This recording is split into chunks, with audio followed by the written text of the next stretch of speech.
Алло, слушайте. Давайте заходимся, бо теперь будет уже третья частка нашего просто триалогу. Панель дискуссийный про политику. Кола, калі ласка. Была літаратура, была культура, ёсць палітыка. Калі праз год пра палёты ў космас таксама магу весці размовы. Пачну крышку інакш, чым папярэднія часткі, а з аб'явы. Там стаіць аўто з беластоцкім нумарам БІ 556АГ.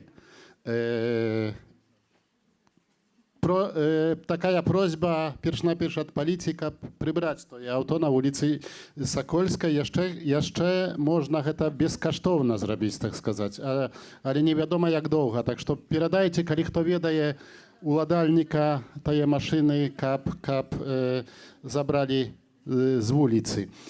А цяпер, так як дзве папярэднія дыскусіі,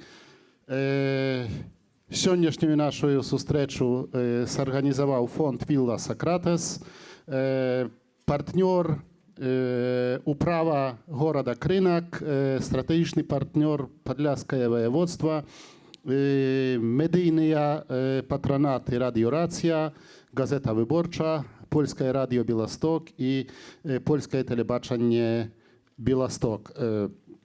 У гэтай дыскусіі пра палітыку удзельнічаюць. Я возьму картку, бо, як казаў мне мой крыху старэйшы калега з радыё, што ў жывым эфіры то нават можаш часам сваё прозвішча і імя забыцца. Так што лепш ж такі прачытаць. І пачну з Наталлі Васілевіч, тэалагіня, паліталагіня, юрыстка, даследчыца, праваабаронца, ну і актывістка. Далей у нас Алена Гарэлышава, грамадская актывістка, сацыёлаг, сацыялагіні. Таксама ведаю, што займаецеся гендернымі пытаннямі ў Беларусі. Далей Вольга Кавалькова, сустаршыня беларускай хрысціянскай дэмакратыі, цяпер у прэзідыуме каардынацыйнай рады па справах вырашэння урэгулявання палітычнага крызісу ў Беларусі. І Вольга Сямашка, моя калега з Радыёрацыя, таксама юрыст і ну і гэта ўсё. Добра. Я хацеў бы пачаць з такога. Ці прайграная ўжо мінулагодняя беларуская рэвалюцыя, жаночая рэвалюцыя? Як вы лічыце? Ці можна тут на сённяшні, сёння, тут і цяпер сказаць так адназначна, прайгралі, ці ёсць нейкія станоўчыя вынікі? Меня чують, так? Ну, па-першае, не жаночая рэвалюцыя, а рэвалюцыя беларусаў за права жыць у свабоднай краіне, за свае правы. І жанчыны, канешне, яны ішлі наперадзе, яны бралі на сябе шмат адказнасці, але гэта рэвалюцыя беларусаў. Гэта першае. Другое, я не люблю, калі так кажуць, прайгралі, не прайгралі. Мне падаецца, што больш за ўсіх у 2020 годзе прайграў Александр Лукашенко. Ён страціў легітымнасць. Толькі выбачайце, што ён яшчэ гэтага не ведае. Не, ён ведае. От у гэтым яго пройгрышы. Таму тое, што адбываецца зараз, і тыя рэпрэсіі, з якімі сутыкнуліся, гэта менавіта таму, што ён ведае, што людзі яго не падтрымліваюць. Бо калі мы бачылі сотні пратаколаў, дзе перамагла Светлана Ціханаўская, яна набрала ад 70 до 90%, ён таксама гэта бачыў. Таму тут складана сказаць, ці мы прайгралі. Я думаю, што мы гэта частка нашага шляху. Ні адна краіна ў свеце, якая змагалася за сваю незалежнасць і за свабоду, яна не атрымлівала гэта вельмі проста. І я пацэньвала тое, што адбылося, як вельмі вялікі крок наперад. але крок на гэтым шляху, які мы павінны далей ісці, а не спыняцца. І тут для мяне важна, што я пацаніла, што ўлада пацярпела вельмі шмат. І, канешне, мы таксама за гэты год страцілі вельмі шмат рэсурсу, і зараз нам трэба яго таксама нарасціць і накапіць, каб зрабіць яшчэ адзін, ці, можа быць, некалькі удараў. Мы не ведаем гэтага, але я дакладна упэўнена, што самы вялікі пройгрыш – гэта пройгрыш Александра Лукашенко. Я хочу сказаць пра тое, што учора я пачула гэтае ж пытанне толькі ў іншай фармулёўцы. Ці мы ўжо перамаглі? І мы разважалі разам з ксяндзом Вячеславам Барком. Дарэчы, глядзіце YouTube-канал отца Вячеслава Барка на наступным тыдні, там будзе гэтая гутарка. Мы разважалі пра тое, што ёсць нейкія падзеі, якія ўжо змяняюць сітуацыю, і яны незваротныя. І вось беларуская рэвалюцыя, яна ўжо адбылася, і перамога гэтая ўжо адбылася. Проста плён гэтай перамогі мы яшчэ не атрымалі. Калі ўзяць такую багаслоўскую канцэпцыю, вот багасловие гісторыі, яно якраз пра гэта. Багасловие гісторыі пра тое, што у гісторыі свету адбылася падзея, уцялесненне, смерць і ўваскрасенне Хрыста. І ўваскрасенне Хрыста ўжо адбылося, і вернікі вітаюць адзін аднога вот гэтым абвяшчэннем «Христос уваскрос». Нягледзячы на тое, што ўсё роўна мы працягваем паміраць, ўсё роўна вось гэты плён гэтага ўваскрасення, ён яшчэ цалкам намі не дасягнуты, і гэта толькі ў будучым. Я думаю, што тое, што адбылося ў Беларусі, вось такая прыватная беларуская гісторыя, перамога ўжо адбылася. Проста мы яшчэ знаходзімся на шляху для таго, каб гэты плён гэтай перамогі, таго, што адбылося, вось гэта такі ключавы момант гісторыі беларускай нацыі, каб яго проста верачы ў праўду, справядлівасць, мір, для таго, каб гэты досвед ажыццявіць у актуальнасці. То есть патэнцыйна ўсё ж адбылося, толькі засталося гэтую перамогу рэалізаваць у актуальным жыцці беларускага грамадства.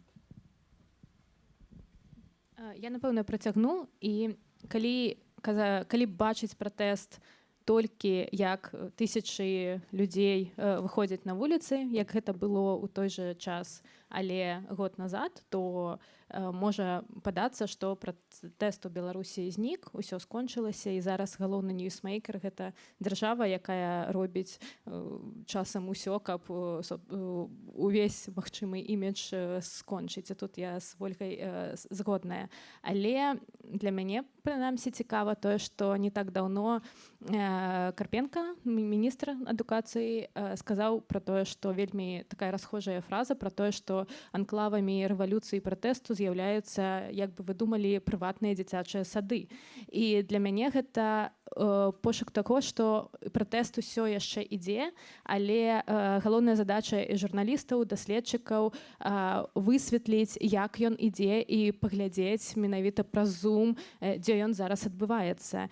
І гэтыя прыватныя дзіцячыя сады — гэта не выпадковая згадка, таму што зараз пратэст менавіта адбываецца ў тым ліку ў сферы, якая традыцыйна лічылася жаночая. Я маю на ўвазе школу, воспитанне дзяцей і розныя прыватныя рэчы. І калі зноў-такі казаць, вельмі складана сказаць, усё ж такі жаночая рэвалюцыя, яна перамагла ці яна не перамагла, але дакладна жаночая справа прадаўжаецца. І галоўнае, што для мяне цікава, калі зноў-такі вяртацца да назвы нашай сённяшняй дыскусіі пра палітыку і ролі жанчынаў. Жанчыны, я тут таксама згодна з Лесяй Пчолкай, якая казала, што жанчыны былі ў палітыцы заўсёды.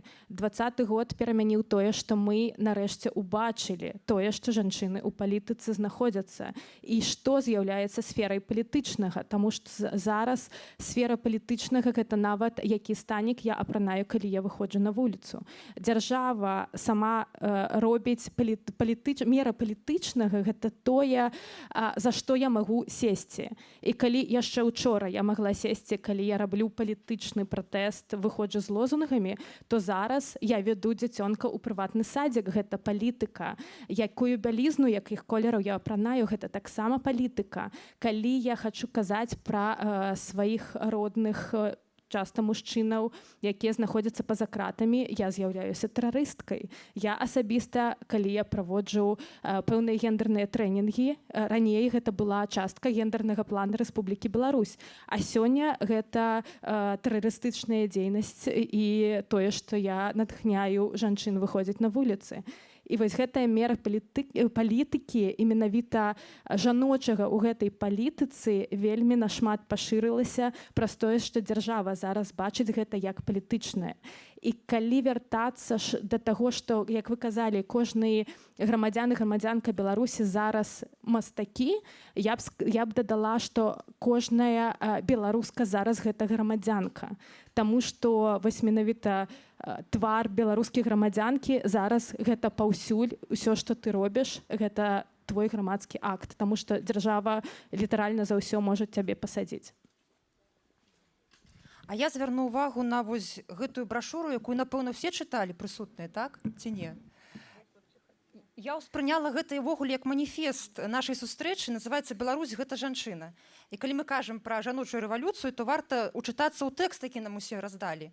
І мы дазнаемся, што беларускі сапраўды часам стваралі рэвалюцыі, выконваючы фактычна мужчынскія функцыі. У моц таго, што жанчына выйшла замуж за вельмі паспяховага чалавека, і калі, напрыклад, у насутнічае ў горадзе, ці, напрыклад, там памёр, яна бярэ на сябе права заваёўваць гарады, ратаваць Беларусь, даваць грошы на друк кніжак, займацца хімічнымі вопытамі і гэтак далей. Пытанне толькі ў тым, што палітыка палітыкай, но палітыка з'яўляецца працай. Як і любая праца, яна патрабуе мужчынскіх якасцяў, зараблення грошай і канкурэнцыі. Я не думаю, што ўсім нашым дзяўчатам, ну вось, напрыклад, зараз, да, важна, хто выступіць лепш з нас. Напэўна, мы не валодаем функцыяй змагацца за першае месца ў сваіх дыспутах і дыскусіях. Для дзяўчат, напэўна, больш важна знайсці нейкі кампраміс і пагутарыць, проста атрымаць ад гэтага салоду.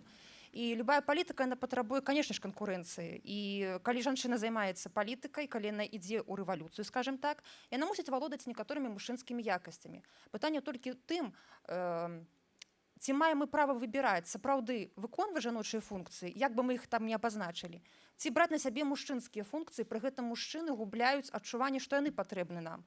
І самая вялікая загана беларускай рэвалюцыі, якую мы, канешне ж, в прынцыпе, выйгралі, безумоўна, гэта тое, што жанчыны паказалі ў нейкі момант Беларусі, што мы можам абысціся без мужчын. Мы можам самі выйсці на вуліцы, самі стаяць, самі кідацца на ОМОН, альбо цалаваць яго, альбо прычыняць ім мелкія целесныя пашкоджанні, але пры гэтым мы можам рабіць гэта без мужчын. І гэта вялікая загана. І я лічу, што вот назва «Беларусь – гэта жанчына» – гэта страшны дыягназ для Беларусі. Мы павінны неяк так зрабіць, каб Беларусь была краінай. Беларусь – гэта тэрыторыя, якая мае свае межы, на якой жывуць носьбіты культуры, гэта мужчыны і жанчыны, якія валодаюць сваімі каштоўнасцямі, як бы мы іх там не чаплялі традыцыйнай ці не. Але, прынамсі, рэвалюцыю мы выйгралі на працягу многіх стагоддзяў. І беларусы, канешне ж, былі ліцвінамі, не ліцвінамі, але мы кожны дзень змагаемся з ворагамі навокал. Мы стараемся паразумецца. І жанчыны, бывае, нараўне з мужчынамі вядуць гэтую рэвалюцыю, але трэба прызнаць, што, па-першае, жанчына – гэта не мужчына. Мужчына ніколі не зразумее жанчыну, і таму аўтар гэтага маніфеста, які напісаў пра жанчын, абсалютна нас не разумее, і гэта добра, таму што такі мужчына варты павагі, з ім можна мець справу. Дзякуй. Ці сапраўды такі падзел ёсць на мужчынскія і жаночыя якасці і ці каштоўнасці? Я тут не ўпэўнены, не ведаю. Слухайте, ну нема падзелу, конечно, ёсць якасці, якія уласныя там у большасці там мужчынскай энергіі, там мэтанакіраванасць, такая рашучасць нейкая, да, якая патрэбна, напрыклад, у палітыцы і жанчынам. У кожнага з нас усе гэтыя якасці ёсць, але у якім аб'ёме мы іх прад'яўляем, да, наколькі мы выкарыстоўваем іх у жыцці, канешне, палітыка, ну, яна патрабуе трансляцыі гэтых якасцяў. Адзінае, што тут, канешне, я калі я ў палітыцы даўней, чым за 2020 год, і я, калі аказвалася ў сяроддзі там мужчын палітыку, якія не маглі дамовіцца доўгі час там штосьці зарабіць, я бачыла, што калі да гэтай справы далучаюцца жанчыны, то ўсё ідзе прасцей, лягчэй, і дамоваздольнасць у жанчын нашмат вышэй, чым у мужчын. Мне так падавалася, я гэта бачыла. Але я думаю, што як у жыцці, так і у палітыцы, вось калі мужчына глядзіць на свет, гэта вось так, да? Калі жанчына глядзіць, гэта вось так. А калі мы абодва глядзім, то мы бачым увесь свет і всю карціну, і нам прасцей прымаць рашэнні ўзважаныя, якія б адпавядалі інтарэсам розных груп насельніцтва, да, з розным падыходам, і таму каштоўнасна, каб у палітыцы былі і мужчыны, і жанчыны, і, напэўна, канешне, жанчынам цяжэй, я так скажу, цяжэй у беларускай было палітыцы, але тое, што адбылося ў 2020 годзе, показала, мне заўжды было важна захвоціць дзяўчыны, жанчын займацца палітыкай, але не вельмі гэта атрымоўвалася. Я ўпэўнена ў тым, што прыклад 2020-го гэта прыклад моцных жанчын, якія паказалі, што яны могуць, яны выйшлі наперад, і шмат хто гэты прыклад пабачыў, таксама у гэтым убачыў і, можа быць, сябе, і то, што яны могуць гэта зрабіць, бо 26 гадоў у нас забівалі адчуванне таго, што мы ўвогуле штосьці можам рабіць, на штосьці можам уплываць, а гэта вера ў сябе, яна адбілася і на мужчынах, і на жанчынах, я думаю, у 2020 годзе.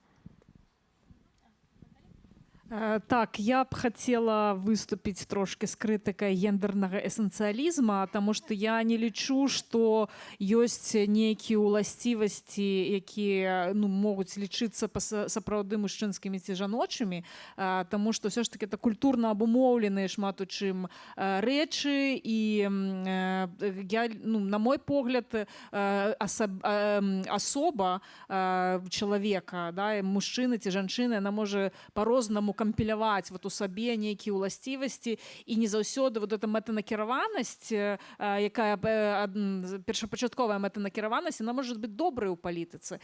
І мы ніколі не ведаем, як у канкрэтны гістарычны момант, якія якасці спатрэбяцца. І вось гэта тое, што адбылося ў Беларусі, мне здаецца, гэта адыход ад любых іерархій. Калі проста пераход у нейкую іншую у нейкае іншае вымярэнне, дзе само слово мэтанакіраванасці, моц. Моц, што такое моц? Вельмі часта яна асацыюецца з гвалтам. Магутнасць і гвалт — это словы сінонімы. Але па-сапраўднаму, сёння, напрыклад, дзень успення Багародзіцы, у праваслаўных, я думаю, на Падляшшы гэта таксама свята такое. І Багародзіца — чалавек, які змяніў фактычна гісторыю гэтага свету. Гэта чалавек, які найбольш магутны з усіх, якіх мы ведаем і не ведаем. І змена гэта адбылася праз незаўважным чынам нейкім, чынам такім, што і ў самой песні Багародзіца, калі яна прыходзіць, сёння чыталася ў царкве, калі Багародзіца прыходзіць да сваёй сваячкі Елізаветы, яна там гаворыць у сваёй песні пра сябе, што тых, хто мае уладу, зняў з престолаў і ўзнёс тых, у каго зміраных, то есть пакорлівых узнёс. То бок гэта пераварот гэтых іерархій, які, я думаю, што гэта самая базавы вынік рэвалюцыі. Чаму я кажу, што рэвалюцыя перамагла? Таму што проста рэвалюцыя прывяла да таго, што у свядомасці гэтай іерархіі мужчынскага і жаночага яны перайшлі ў зусім іншую, то есть цяпер у нас гарызанталь, яна нашмат важнейшая, чым вертыкаль. Лукашенко будаваў вертыкаль улады. Ягоная ўлада збудаваная менавіта на панаванні, падпарадкаванні. Тая палітычная свядомасць, якая цяпер пачала фармавацца ў беларусаў, гэта проста не тое, каб добрыя людзі прыйшлі да ўлады і тым жа самым гвалтам проста іншыя інстытуцыі, нормы транслявалі зверху ўніз. Гэта пераход больш да гэтых гарызантальных сувязяў, якіх у беларусам бракавала часта. Гэтая ўзаемадапамога, гэтая салідарнасць, яна мацней за вось гэтую панаванне падпарадкаванне. І таму я думаю, што для мяне гэта як бы найпершы вынік не толькі рэвалюцыі, но ўвогуле падзеяў 2020 года. Ну, я, напэўна, у меня есть тут только два тезіса. Я таксама не згодна, што ёсць асобна нейкі мужчынскі свет і жаночы, і не можа мужчына жанчыну зразумець і наадварот, таму што тая ж самая гаспадарня Вольга казала пра тое, што каб жанчыне быць у палітыцы, трэба быць, так сказаць, навучыцца мужчынскім якасцям, стаць больш жорсткай, часам больш бескампраміснай, але вось, я кажу пра Вольгу, якая казала пра такі палітыка. Але калі жанчына часам вымушаная умоўна станавіцца мужчынай, для мяне пытанне, а ці можа мужчына стаць жанчынай у сэнсе таксама навучыцца пэўным жаноцкім якасцям. І пра тое, што казала спадарня Наталля, пра тое, што часам салідарнасць і неабходнасць дамовіцца становіцца менавіта зараз для Беларусі, для беларускага пратэсту найважнейшай, чым уласнай амбіцыі. І так, той же самы, калі было аб'яднанне штабаў, і вельмі знакамітая фраза пра тое, што нам спатрэбілася 15 хвілін, каб дамовіцца пра ўсё, яна паказвае, што і таксама магчыма. Але для мяне пытанне, я дастаткова скептычна стаўлюся да таго, што вось у нас гэта з'явілася, і цяпер у нас гэта ёсць, і ўсё будзе супер. Не, яно з'явілася, і зараз мы ведаем, што так можна. Але ці хопіць у нас моцы працягваць менавіта такі метад існавання палітычнага для Беларусі. Таму што нават зараз мы бачым і ў аб'яднаных незалежных сілах вельмі часта ўзнікаюць пэўныя непаразуменні.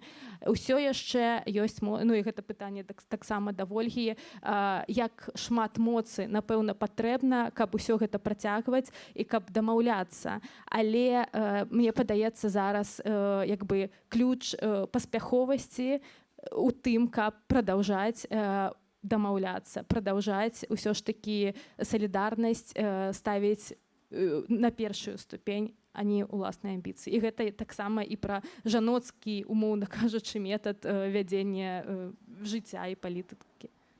Чую тут такі даволі адзінадушны голас пра перамогу рэвалюцыі, у чым я крыху сумняюся, але якби у чым тая перамога заключаецца. Адно тое, гэта гарызантальныя сувязі, так, што прыкладам таго, скажам, былі дваровыя тыя всякія сустрэчы і, скажам, ўзаемадапамога, што людзі самі па сабе пачалі арганізавацца. Стварацца пачала нейкая грамадзянская супольнасць, так, знізу, без указання, наколькі гэта сапраўды жывое, наколькі беларусы пачалі, можа інакш, радзей часта нават у нас карэспандэнцыі былі там на радыё дзесьці там з таго, скажам, дому у Берасці, што ім там улада чагосьці не зрабіла, рамонту, таго, што чакалі, што там справа тратуару, гэта справа улады, ці там, каб ён быў чысты, а тут, наколькі людзі зразумелі, што мы можам нешта пакрокава мяняць вакол сябе самі. Ці гэта існуе, а якія яшчэ прызнакі тае перамогі, калі мы верым, што нешта ўсё ж такі кардынальна памянялася, і мы гэта адчуем не сёння, дык заўтра, паслязаўтра. Мне падаецца, што не толькі электаральная кампанія 2020 году, гэта момант, калі мы ўзялі адказнасць на сябе. Для мяне, напрыклад, яшчэ раней была сітуацыя з ковідам, і момант, калі ўлада праявіла абсалютную безадказнасць перад гэтым выклікам, і людзі ўжо тады, яшчэ былі сігналы дагэтуль ужо фармавання такога грамадзянскай супольнасці. Але так яўна, калі мы там валанцёрілі, ездзілі рабіць гэтыя маскі, там збіралі ахвяраванні, ўжо тады людзі зразумелі, што ад улады чакаць таго, што яна можа несці сваю асноўную функцыю, не даводзіцца. І электаральная кампанія і дагэтуль паказвае, што улада не можа гэту функцыю выконваць. Таму тое, што адбываецца зараз, тое, што я тут таксама падзяляю, што нам трэба працаваць далей, не думаць, што мы там перамаглі, працы менш не стала, нават больш. І год прайшоў, а адчуванне, мы ўсе там, я думаю, 24 гадзіны ўсё роўна працягваем думаць і рабіць, што, ну, каб гэта замацаваць і каб гэта, ну, расло далей. Што вось менавіта адрозненне палітыкі ранейшай ад палітыкі 20-го года у тым, што раней, вот глядзіце, публічная палітыка, яна падразумевае сабой, што ты, калі прыходзіш у палітыку, у цябе ёсць рост. Да? Ты приходишь в политическую партию, ты можешь быть от початку чальцом партии, потом ты можешь быть там координатором, можешь стать лидером партии, ты можешь быть депутатом парламента, депутатом мясцовага совета, ты можешь стать президентом. И на конец политвязнем. Не, глядите, это нормально. Я кажу зараз про нормальную публічную палітыку, калі чалавек хоча ёй займацца. У Беларусі было як? Ты приходишь у палітыку, ты можешь быть сябрам, ну, некай грамадскай арганізацыі, палітычнай партыі, ты можешь стать лидером, і ўсё, на гэтым сканчваецца твой рост. І чаму лідары так шмат гадоў з'яўляюцца лідарамі? Таму што у іх няма ступені пераходу, ім няма кім далей ужо станавіцца. І яны ўтрымліваюць уладу па той мадэлі, якая існуе ў нашай дзяржаве, існуе. Таму што мы ў гэтай мадэлі ўсе выхоўваемся. Да? Мы глядзім на гэты прыклад, і нам падаецца, што мы дэмакраты, а, ну, можа быць, не заўжды мы дэмакраты. Нам трэба яшчэ самім расці, глядзець, як гэта ўвогуле функцыянуе. А то, што адбылося ў 2020 годзе, у палітыку прыйшоў бізнес, а бізнес-падыходы – гэта падыходы дэмакратыі. Там па-іншаму пабудаваныя працэсы. І вось гэтыя будаваныя працэсы, калі гэта гарызантальныя сувязі, калі людзі бяруць на сябе адказнасць, кожны робіць, і ёсць дэлегаванне, гэта адбылося ў 20-м, і гэта працягвае адбывацца. Нам галоўнае, каб людзі не пераставалі гэтую адказнасць, па-першае, браць, і каб яны ўсё ж такі не арыентаваліся на кагосьці аднаго, каб яны продолжали адчуваць сябе тымі людзьмі, якія вырашаюць, што рабіць далей. І вось гэта трэба захаваць, вось гэтую веру, тое, што не могуць. А захаваць можна, калі людзі замест таго, каб выклікаць жэст ці там чакаць ад кагосьці, яны лампачку в пад'ездзе самі вкручваюць. Вот з гэтага пачынаюцца маленькія крокі. І нам вось гэта трэба выхоўваць. І пра садкі, канешне, дарэчы, гэта цікавая рэч, што кажу, што дах это рассадніка там рэвалюцыі. І адразу, калі такое чую, думаю, о, значит, что-то там ёсць. Трэба туды паглядзець. Што яшчэ наступна? То бок улада таксама аналізуе, нам таксама гэтыя сігналы трэба браць і развіваць гэта там. Таму што я бачу па прыкладах сваіх сяброў, дзеці зараз вельмі палітызаваныя, яны прыходзяць у садкі, таксама і жыве Беларусі ў іх, і верым, можам, пераможам. І я думаю, што тут трэба гэта захоўваць, а ўсё ідзе з сям'і. І нам гэта таксама трэба развіваць. І я бацькамі таксама абзываюць адзін аднаго. Ой, слухайце, гэта падзяленне грамадства, для мяне гэта складаная тэма. Я лічу, што нам трэба рабіць усё, каб не дзяліць адзін аднаго, не наябаць іх, не на тых, хто чырвона-белы сцяг паважае, бо гэта на руку толькі уладам, якім гэта патрэбна, вось гэты раскол. Ён робіць нашу краіну неканкурэнтназдольнай. Чым мацней гэты раскол у грамадстве па розных накірунках, сацыяльных, культурных і іншых, тым больш выклікаў, якім мы не можам супрацьстаяць.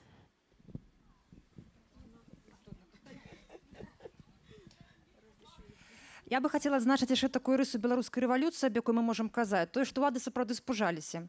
Я па сваёй юрыдычнай практыцы мела вялізныя перапіскі, я напішу першыя дзяржаўным органам, пасля яны адказваюць, і мы перапісваемся працяглы час. Дык вось роўненька пасля 9 жніўня у меня паштовая скрыня была завалена прэвентыўнымі зваротамі да мяне розных дзяржаўных органаў, адміністрацыі раёну, міністэрства культуры, нейкія такія цікавыя установы рэспубліканскага значэння, якія мяне пыталі: вы да нас звярталіся, вось тады-тады, да? Мы пытанне вырашылі. Нармальна, так падыдзе, ці нешта памяняць? Там, напрыклад, у меня было пытанне з ракаўскімі могілкамі. Это вообще не моя парафія. Я просто было крыўдна, што могілкі зносяць. Я написала. Мы назначили на могилке своего этого управляющего. Теперь ее ставка штатная. Нормально? Я говорю, нормально, протягивайте, давайте. То бок самая вялізная перамога наша тая, што ўлада пачала баяцца. Наконт салідарнасці, салідарнасць была заўсёды. Мы ўжо 20 гадоў, напэўна, з сябрамі неяк спрабуем дапамагчы Крыўскаму замку. І я магу сказаць, што мясцовая ўлада з намі, канешне, нас ругала, што мы лезем не ў сваю справу. Ну што там, прыватны сектар ідзе на дзяржаўную дзялянку. Но нам дапамагалі ўсім: дровамі, вадой, там чым невядома чым. і усе, хто чуў пра нашу справу, увесь беларускі народ, хто быў вось у гэтым арэоле крыўскага замка, так ці нас падыходзілі.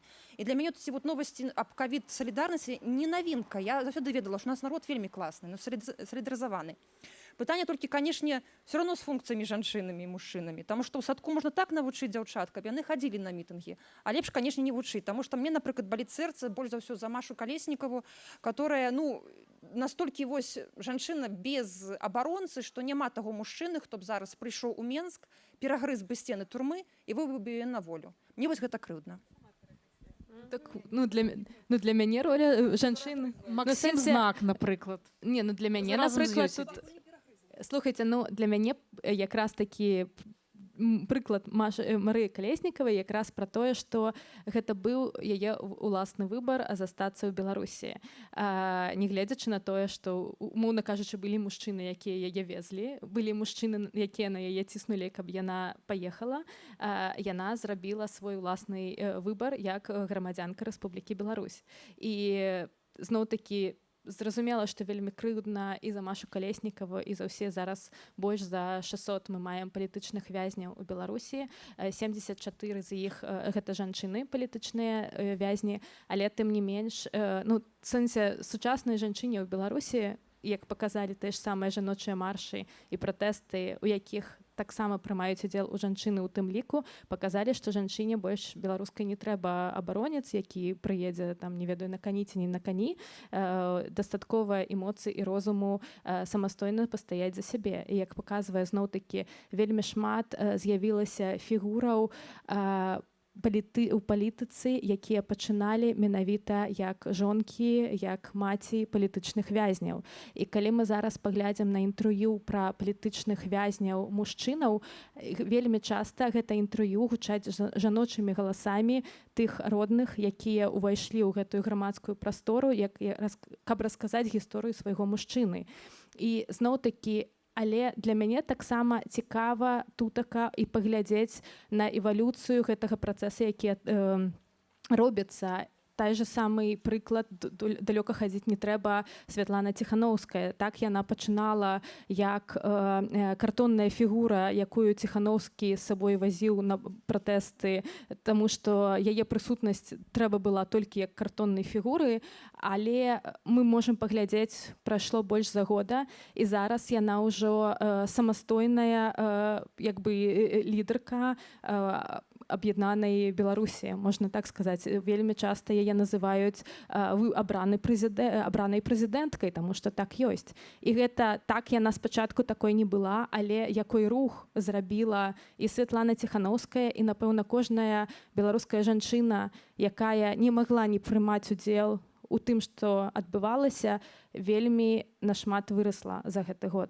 Яшчэ адна важная гісторыя, зноў-такі, чаму дзеці гуляюць у пратэсты у дзіцячых садках, чаму дзеці гуляюць, калі іх вывозяць на прагулкі ў дзіцячых садках, яны гуляюць, нібыта яны з турмы выйшлі на прагулкі, таму што чаму больш... Для мяне таксама пытанне, хто прымае рашэнні, ці ідуць дзеці на пратэсты. І вельмі часта прымае рашэнні менавіта жанчына, ці будуць, так атрымалася звычайна, на працягу 20 год, больш за 20 год незалежнай беларускай гісторыі, ўсё падзялялася вельмі проста. Мужчына удзельнічае ў грамадскім руху, жанчына сядзіць дома з дзецьмі. У 2020 годзе, нават калі выступалі, былі тыя ж самыя публічныя выступы, яшчэ легальная Святлана Ціханаўская, можна было пабачыць не проста вельмі шмат жанчынаў на гэтых выступах, вельмі шмат сем'яў з дзяцьмі. І часта жанчына прымала рашэнне, што мы не проста ідзем удваіх, а мы ідзем удваіх з дзіцёнкам. І потым вельмі шмат, калі мы кажам пра жаночыя маршы, там было вельмі шмат дзяцей. І калі я пыталася ў жанчын пра гэтае пытанне, яны казалі, што мой дзіцёнак – гэта мая абарона.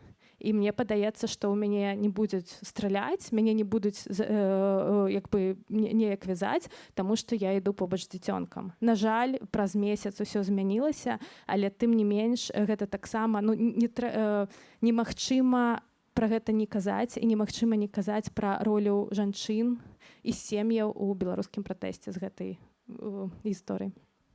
Я трошки пра іншае хацела сказаць пра розніцу паміж уладамі і дэмакратычным рухам у тым, што улады гэта ўсё ж такі рэжым, ён належыць да мінулага і да стагоддзя, ну там да 90-х гадоў, напэўна, да 20-го стагоддзя, а ўсё ж такі пратэст гэта інавацыйны рух, гэта штосьці, што належыць да будучыні, да?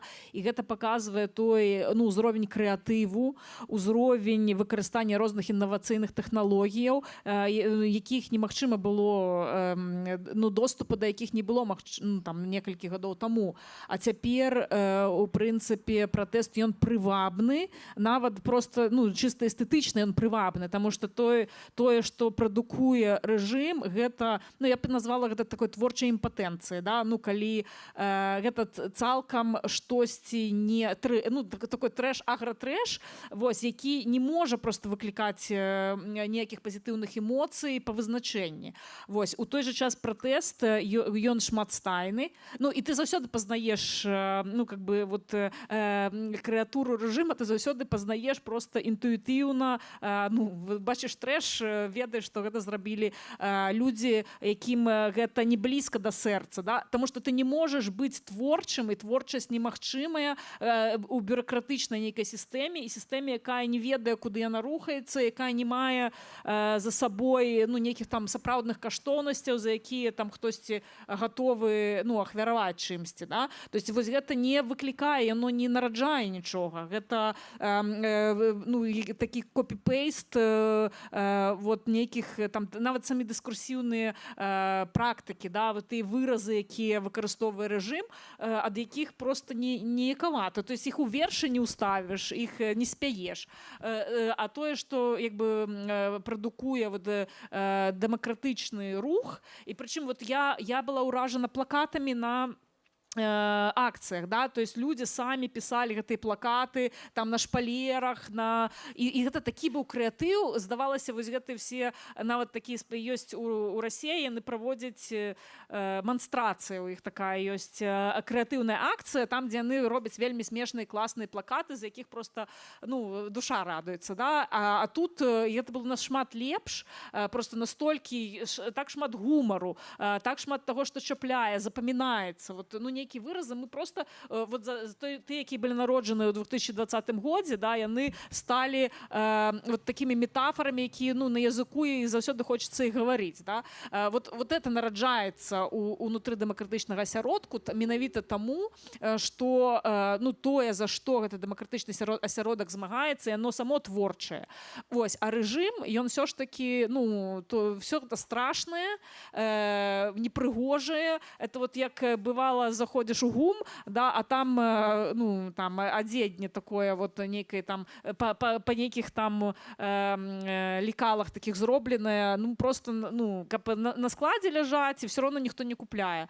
Вось, ну вот рэжым гэтым і працягвае займацца. Назавіце мне, ну калі хто зможа, што-небудзь прывабнае, што зрабіў рэжым за апошні там год. Спявак, ну там не ведаю, там пастаноўка нейкая творчая, карціна, ўсё страшнае і просто ну бррр. Ну тут напэўна я про рэжым чуть-чуть. Слухайте, ну напрыклад, чаму жанчынам таксама так складана было праяўляць сябе? Таму што падыход или ўвогуле такі партрэт жанчыны ва ўладзе быў такі, табе толькі наражаць. Я, напрыклад, працавала на дзяржаўнай службе, і я памятаю, як у нас у асноўным ну все кіраўнікі мужчыны, жанчыны толькі выканаўцы, да? Калі я, напрыклад, сидзела там суткі ці сутыкалася там са следчымі, некалькі разоў асабіста мне казалі: Ольга Александровна, слушайте, что вы занимаетесь этой политикой? Вам рожать надо. Рожайте, и все у вас будет хорошо. И вот такі падыход, это следчы, гэта АМАП, гэта людзі, якія працуюць у ізалятарах. І кожны, ну, 4 разы, напэўна, за 12 сутак мне казалі, так, ну, просто да мяне звярталіся вот з такім меркаваннем. Я такой, слухайце, ну гэта не вам вырашаць. І, канешне, пад вось такім прессингам гэтыя жанчыны жывуць, і потым, калі крыху паветра набіраеш у грудзі, разумееш, што ты можаш, да, што вакол цябе такія ж людзі, яны таксама могуць і натхняюць адзін аднога, і жанчына таксама тут расце. І вось гэтая кампанія, она якраз такім как трамплінам штосьці, што ли, можа быць, для многіх стала, таму што раней, напрыклад, калі там у суде мне запытвалі: Ольга Александровна, у вас ёсць дзеці? Я думаю, блин, чаму у мяне няма дзяцей? Мне б не далі суткі. Ну, таму што адміністрацыйны арышт немагчыма даваць жанчынам у Беларусі, калі ёсць непаўнагадовыя дзеці. Але сітуацыя змянілася ў 20-м, і зараз ты ўжо не застрахаваны, таму што не толькі адміністрацыйная адказнасць, і крымінальная пагражае зараз, яны ўжо дышлі ад гэтага. І гэта, канешне, таксама непроста. Але моя думка яшчэ ў тым, што у 2020 годзе вельмі высокая планка была зададзена грамадзянскай супольнасці. І ад Віктара Бабарыка, ад іншых кандыдатаў, якія прыйшлі, паказалі, вось такі можа быць прэзідэнт. Он можа мець такія якасці. Прыйшлі таленавітыя, інтэлігентныя жанчыны, вельмі шмат бізнэсоўцаў, якія паказалі, што да, вось дэмакратычная супольнасць і людзі за свабоду, яны вось такія. І вось гэтую планку, ну, калі казаць там пра перамогу, яе пусціць нельга. Яна не пускаецца назад. Яна узнятая настолькі высока, што тыя лідары, ці людзі, якія хочуць і маюць бачанне, хочуць яго рэалізоўваць, яны павінны зараз, яны не наперадзе ідуць зараз, яны ідуць за грамадствам. І тыя лідары, якія не будуць адукоўвацца, якія не будуць расці разам з грамадствам, ім няма там месца. Это тое, што я адчуваю вось ад сябе, таму што, ну, как бы, тыя падыходы, якія былі раней у палітыцы, яны ўжо, ну, можа быць, састарэлі, я б так сказала, да? Грамадства іншае. Свет змяняецца так, што праз 10 гадоў мы можам яго не пазнаць. Захад, усход, да, быць шчаслівыя мы ўсе былі. А што менавіта памянялася ў Беларусі да рэвалюцыі, бо мы ведаем вынік, як бы захапляемся ці гаворым пра вынік, пра тыя масавыя акцыі, так, пра тое, што людзі прагаласавалі, і гэта яны ведаюць, за каго яны прагаласавалі, так. Але што прывяло да таго, бо мне, я так прыпамінаю, што, ну, скажем, у кожным амерыканскім універсітэце, большым ці меншым, там была ці кафедра, ці нейкае аддзяленне саветалогіі, і ніхто не прадбачыў развал Савецкага Саюза. І тут таксама мне, ну, я як бы не пачуў ад нікога, ну, такой, можа, яе няма, проста такой яснай карціны, ці проста тлумачэння, што адбылося у Беларусі. Ну, тут, напэўна... Да. Ну, тут, напэўна, ведаеце, як картачны домік. Як я гэта бачу, адна падзея вяла за сабой іншую падзею, і, напэўна, ніхто не ўяўляў, што жнівень будзе такі, ніхто не ўяўляў, што пасля жніўня у нас будзе 200 000 на вуліцах, і ніхто не ўяўляў, што зараз у нас будзе тое, што зараз. І ўсё яшчэ ніхто не ўяўляе, ну, як бы, падзеі ўсё яшчэ цягнуцца адна за адной, але вельмі ўсё яшчэ складана прадказаць, які будзе канец, і ці будзе канец, і праз колькі ён будзе, маючы на ўвазе ўсё гэтае. Але зноў-такі я тут напомню, што перш за ўсё я б выдзеліла такія асноўныя рысы. Гэта новая генерацыя людзей, якія не глядзяць тэлебачанне, і новая генерацыя людзей, якія занятыя ў прыватным сектары. Тая ж самая IT-сфера, і не толькі, то бок людзі, якія нібыта жывуць у Беларусі, але жывуць у сваёй унутранай міграцыі, якія мінімальна закранаюцца дзяржавай і ўвогуле супрацоўнічаюць з дзяржавай, толькі, напэўна, плацяць падаткі і ўсё.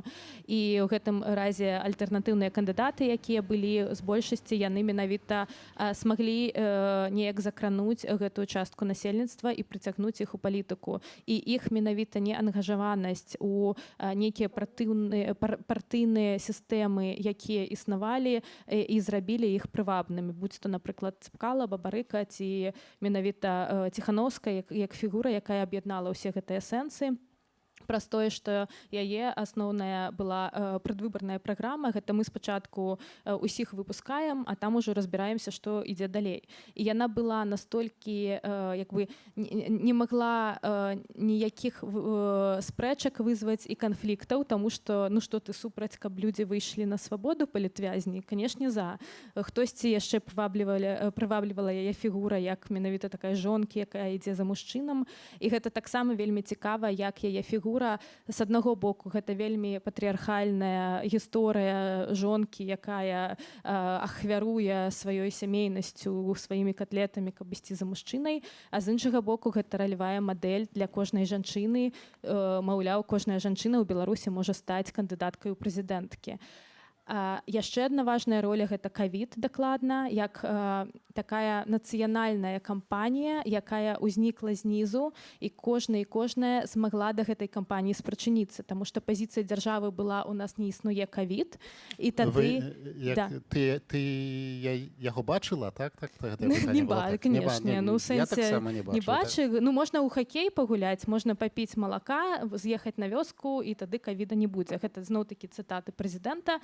І да, было так. І тады ўсё мы ж перамаглі. Ўсё грамадства стала, так сказаць, як бы такая галоўная цэпь салідарнасці людзей, якія знаходзілі сродкі, ахвяравалі сродкі, рабілі маскі, прыдумвалі, як да бальніц гэтыя маскі паставіць і ўсё іншае. І потым усе як бы адно за адным і высветлілася, і як бы апагей усяго, гэта неймаверная колькасць людзей спачатку, якія прыйшлі галасаваць, неймаверная колькасць людзей, якія прыйшлі назіраць за выбарамі, і ўсё гэта скончылася проста неверагоднай колькасцю жорсткасці, як пратэсты былі разагнаныя, колькі людзей трапіла ў турму, і колькі людзей фізічна, і не толькі фізічна, пастрадалі ад пратэстаў. І зноў-такі, як рэакцыя на гэта, 1000 людзей выйшлі на вуліцы і паехала далей. Мне тут яшчэ адзін тэзіс кароткі ёсць, што ўсё ж такі такія лідары, яны не з'яўляюцца, калі грамадства не саспела. І гэта, напэўна, таксама вельмі важна адзначыць, таму што я так не казала, што толькі вось новыя людзі, я просто бачыла ўсю кампанію знутры, канешне, я бачыла шмат новага, але тое, што палітыка ў Беларусі была раней, і ўсё ж такі было каму нагадваць Александру Лукашенко, што ён робіць штосьці не так, нагадваць пра дэмакратычныя каштоўнасці, што ўсё ж такі раней былі лідары, яны верылі ў людзей, што было насамрэч складаней, чым зараз. Калі ты бачыш большасць, паверыць у большасць проста. А калі ты бачыш, што ты крыху наперадзе за большасць грамадства, і мне так падавалася, што людзям не патрэбна, але ўсё трэба рабіць, ўсё роўна трэба рабіць. І я думаю, што на тых людзях таксама вельмі шмат працы ляжала, і яны вельмі вялікі ўнёсак зрабілі яшчэ да вось гэтага моманту, калі Віктор Бабарыка вырашыў увайсці ў кампанію, Сергей Ціхановскі, таму што відавочна было, што грамадства ўжо і ў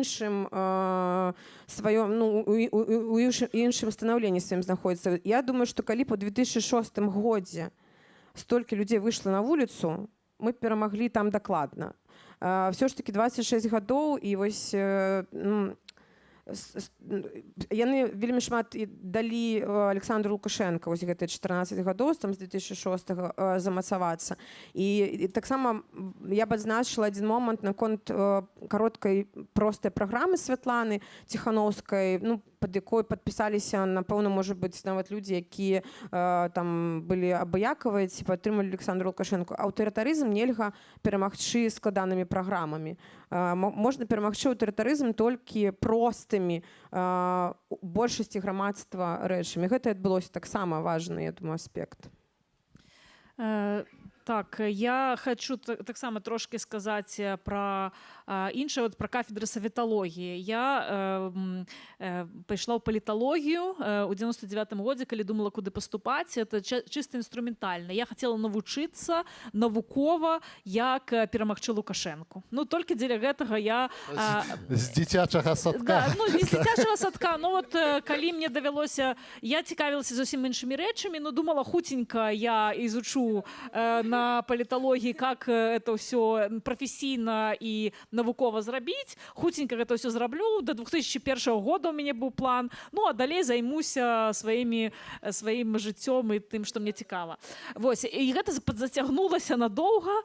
І тое, што мы вывучалі на паліталогіі, у прынцыпе, этой ўсе канцэпцыі, у тым ліку транзіта дэмакратычнага і гэтак далей, толькі ўпэўнівала мяне ў тым, што ў Беларусі немагчыма гэта дэмакратычны транзіт, гэта ну вельмі цяжка, няма там інстытуцыяў адпаведных і гэтак далей, ну як бы за што не вазьміся, нічога няма, да?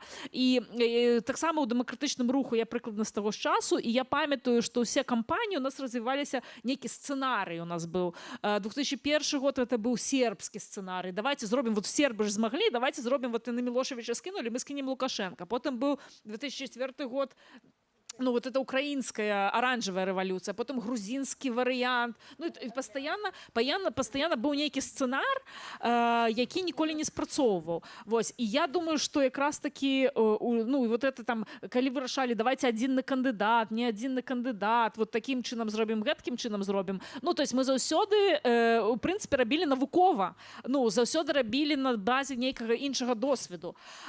И у нас нічога не атрымлівалася. А тут як бы вся палітычная навука нам гаворыць, што нічога не будзе, а яно раптам адбываецца. Вось, і я таму думаю, што палітычная навука, паліталогія таксама аджыла сваё, ну, ў цэлым, як, ну, то есть мы штосьці рабілі неправільна. Я, карацей, патраціла 9 гадоў свайго жыцця дарэмна. Вось, да, і калі я спачатку прыйшла для, ну, як бы, каб даведацца, як перамагчы, да, як зрабіць гэты дэмакратычны транзіт, то вынікам было толькі тое, што я магла патлумачыць, чаму гэта немагчыма. Да? Вот. І я думаю, што наша генерацыя палітолагаў, палітычных аналітыкаў, гэта была альбо такія агітатары, якія гаварылі вот просто, што ім прыходзяць у галаву, каб мабілізаваць людзей, да, там абяцалі тое, што не маглі выканаць, альбо гэта былі такія вот разумныя прафесійныя палітолагі, якія умелі добра патлумачыць, чаму нічога не будзе. Але жыццё, як аказалася, жыццё нашмат складаней, і вось гэтая палітычная навука, яна перевернулася, да? То есть нам уже все гэтыя там канцэпцыі мінулага 20-го стагоддзя яны уже не пасуюць. І тым мне падабаецца беларуская сітуацыя, што яна адбылася, вот, ну, то есть у ёй вельмі шмат спантаннасці, вельмі шмат таксама розных супадзенняў, вельмі шмат розных, ну, як бы, хто не верыць у Бога, напэўна, мог і паверыць у час гэтай кампаніі, таму што, ну, вот все шло неяк так, ну, здавалася, мы ўсё робім неправільна, гэта неправільнае потым якраз спрацоўвала як правільнае, да? І таму я думаю, што вось кафедры саветалогіі трэба было закрываць, да? Так магчыма, і кафедры паліталогіі таксама ім трэба падумаць о жызні, і тым, чым яны займаюцца. Я яшчэ назначу такую рысу, што, напэўна, у Беларусі адбылася сапраўды рэвалюцыя, якая мае буржуазна-дэмакратычны характар. За 5 гадоў да пачатку ўсяго гэтага, што мы мелі летам, было заўважана, што пачалі вяртацца беларусы, якія з'ехалі калісьці з Беларусі, ў ЗША, в Ангелію. Яны пачалі вяртацца назад, яны пачалі будаваць дамы, яны пачалі адкрываць свой бізнес ва ўмовах рэжыму, калі здаецца, ўсё немажліва. Па-другое, бы казала яшчэ пра тое, што ў Беларусі адбылася культурная рэвалюцыя. І я хочу адзначыць, што гэтыя культурныя рэвалюцыі адбываюцца, напэўна, кожныя 20 год, як ва ўсім свеце, так і ў Беларусі. Але прынамсі я б адзначыла, што Віктор Бабарыка рыхтаваўся да выбараў, напэўна, за 5 год, калі не за 10. Таму што калі пачаўся судовы працэс над ім, адкрылася, што многія арганізацыі культурніцкага характару, якія былі знакамітыя ў Менску, так ці нават звязаныя з Бабарыкам. І гэта вельмі цікавы палітычны ход, калі сапраўды грамадства, яно вельмі такое, як хвалі ў моры, а палітыкі гэта як сёрферы, якія бяруць сваю дошку, палітычную платформу, і стараюцца вось так выплыць, не то што прыгожымі, але, ну, в прынцыпе, могуць паймаць гэтую хвалю. Тым не менш, я хочу значыць, што гэта культурніцкая рэвалюцыя атрымалася, і ў ёй паўдзельнічаў кожны з нас. Усе, хто рабіў беларускую справу, хто змагаўся, каб не было такой вось традыцыйнай такой вось рэжымнай нейкай класікі, а нешта такое неверагоднае, авангарднае, імправізацыйнае, там, дзе выжыла наша мастацтва, нашы вось гэтыя андэграунды, усе мастакі, акторы, купалаўцы, безумоўна. Гэта ўсё, што выжыла. Таму што я магу сказаць, што самае вялізнае, напэўна, адкрыццё для мяне культурніцкае было перад выбарамі, калі мы все прыйшлі ў тэатр на караля Лір Шекспіра, ігралі купалаўцы. Яны казалі пра караля Лір, пра Шекспіра, мы разумелі, што это пра Лукашэнку, які ў 100 метрах ад нас, адміністрацыі прэзідэнта. Слова ў слова, яны адыгралі ўсё на свеце. І вось такім чынам мы зрабілі гэтую рэвалюцыю, на ёсць. Але ж яшчэ хочацца сказаць, што ўсё наперадзе, і калі мы кажам пра эфект дзяржавы, ці можа рэжым увогуле прынесці нейкую карысць нават зараз? Можа. Напрыклад, у Фаусце Гёта ёсць слова Мефістофеля, які кажа, што я тая сіла, што стараецца зрабіць зло, але ўсё роўна атрымоўваецца добро. У нас атрымалася тое самае. Напрыклад, вось у гэтым маніфесце, які стане, напэўна, маёй настольнай кнігай, Ёсць на трэцяй старонцы такая цытата Лідзія Ярмошына, якая кажа, жанчынам, якія выйшлі на вулічныя пратэсты ў 10-м годзе, што ідзіце варыць боршч, а не дэманстраваць. Падаецца жудасная фраза, але хто такая Ярмошына? Яна, канешне, здзейсніла службовыя злачынствы, але яна прафесіянал. Гэта жанчына, якая можа трымаць у падпарадкаванні цэлае міністэрства. І я думаю, хто б не быў пры ўладзе, не Лукашенко, там, Кебіч, Шушкевіч, Пазняк, Ярмошына была б все равно ў цэнтры выбаркамі. І яна кажа вельмі важныя словы, канешне, згубіўшы мужа і сына. Это трэба разумець, што жанчына на крыху разумее, пра што кажа. Яна мела на ўвазе нават, можа быць, сапраўды, ідзіце все з вуліцы, варыце баршчы. Яна казала пра тое, што жанчыны мусяць навучыцца варыць такі борщ смачны, каб мужчына, з'еўшы яго, зразумеў, што калі ён заўтра не выйдзе на плошчу і не абароніць сваю краіну, не будзе ні баршча, ні жонкі, ні хаты. І па-харошаму усіх мужчын Беларусі мусіць весці да адміністрацыі прэзідэнта ні Калеснікава, ні Ціханаўскай, тым больш не Вікторыя Цапкала. Гэта мусіць быць генерал, у якога ёсць стратэгія, ён распрацаваў тактыку, у яго ёсць план Б, калі мы адыходзім, у яго ёсць перабінтовачныя матэрыялы і грошы на тое, каб з'ехаць усім у міграцыю і выратаваць сваё войска. Толькі тады мы выйграем гэтую вайну. Інакш нам застаецца толькі вось на мяжы з Беларусю, каб нам пачулі на мяжы пагранічнікі, усім прывет, сказаць, што рэвалюцыя сапраўды перамагла. Я б хацела дадаць. То значыць, калі Бабарыка рыхтаваўся да прэзідэнцкіх выбараў ці рыхтаваў рэвалюцыю 5-10 гадоў, то аказваецца, што Ярмошына ўжо гадоў 20 рыхтавала тую рэвалюцыю. Ну, я б, напэўна, тут не пагадзілася дакладна, і ў маім бачанні будучага Беларусі і нават беларускай сучаснасці, да якой мы эвалюцыйным шляхам, але ж ідзем, гэта гісторыя пра тое, што хто варыць боршч, не мае гендернага ці палавога значэння, і мы ўсе разумеем, што варыць боршч той, хто больш гэта любіць рабіць, у каго больш атрымаецца. І калі, умоўна кажучы, мой мужчына варыць боршч, вось ён зараз сядзіць у мяне і варыць боршч, а я вось тут зараз з вамі удзельнічаю ў палітычнай дыскусіі. І мы абодва удзельнічаем у Revolution in Progress, таму што калі б у мяне не было баршча, у мяне не было б сілаў зараз з вамі тут так і размаўляць. І зноў-такі гэта і зараз, мне падаецца, агульная колькасць прыкладаў кажа нам, што гэта не пра мужчыну і не жанчыну. І не абавязкова усім жанчынам выходзіць з дома ці заходзіць дамоў і варыць баршчы. Гэта пераразмеркаванне таго, хто і што робіць. І таксама, калі казаць ужо пра стасункі у адносінах зараз, як тыя палітычныя падзеі пераробліваюць стасункі, агульная колькасць прыкладаў, калі гэта пра падтрымку, гэта пра клопат пра адзін аднаго. І гэта важна як у стасунках, так і беларус, беларусу, беларус. Гэта пра тое, што любоў пераможа. Гэта клопат да эмоцый адзін аднаго пераможа. Так, гэта пра жаноцкасць, але гэта не значыцца, што толькі жанчына мусіць гэта выкарыстоўваць. Калі сажаюць жанчыну, мужчына таксама складвае перадачы, і гэта не слабасць, гэта мужнасць рабіць, умоўна кажучы, жаночую справу. Вельмі цікавую тэму я б хацела яшчэ закрануць пра абмежаванні, якія былі заўсёды да ўдзелу жанчыны ў палітыцы, і зараз іх яшчэ больш. Гэта, напрыклад, пра тое, што заўсёды жанчыне у Беларусі, але мне падаецца, не толькі ў Беларусі, усе ведалі, што ты мусіш рабіць. І ты не заўсёды будзеш недастаткова добрай. Ты выходзіш на пратэсты, але ты выходзіш на вельмі мірныя пратэсты, ты робіш неправільна. Ты выходзіш у белай сукенцы, а мусіш выходзіць у чорнай сукенцы. Ты цалуеш амонаўцаў, але мусіш іх біць. Ты б'еш амонаўцаў, і за гэта ты атрымоўваеш срокі. Ну так што ж тады рабіць? І ўсе ведаюць, што рабіць, акрамя цябе. Яшчэ адзін важны тэзіс пра тое, што жанчына ў Беларусі, яна клапоціцца заўсёды не толькі пра сябе, але і пра імідж жанчыны ў Беларусі, і пра сям'ю і дзяцей таксама. І я выхажу на пратэсты, але мяне пасадзяць, і хто будзе клапаціцца пра маіх дзяцей? Хто пасцірае бялізну майму мужу? І зноў-такі 20-й год паказаў, што мужчына можа і бялізну пасціраць, і перадачку мне занесці, калі я сяду. І гэта таксама, мне падаецца, што для мяне гэта найвялікшы паказчык якасці зараз зараз беларускіх жанчынаў у беларускіх мужчынаў, прабачце. Яшчэ адна важная рэч пра як рэжым наказвае беларускіх жанчын за гэта. Не сакрэт, што зараз, калі ты ўдзельнічаеш у палітычных падзеях, у цябе могуць адабраць дзяцей. Пра тое, напрыклад, яшчэ і казала мая калега тутака Наталья Русецкая, я штосьці не пішу з-за сваёй унутранай цэнзуры, таму што я заўсёды думаю пра дзяцей. Мы бачым гэты вялізны патэнцыял беларускіх жанчын, а зараз уявіце, калі б гэтыя жанчыны яшчэ не думалі пра тое, што ў іх адбяруць дзяцей.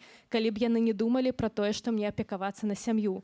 На які б шмат большы патэнцыял гэта мог бы быць. І адказам для мяне на гэта з'яўляецца сястрынства і падтрымка.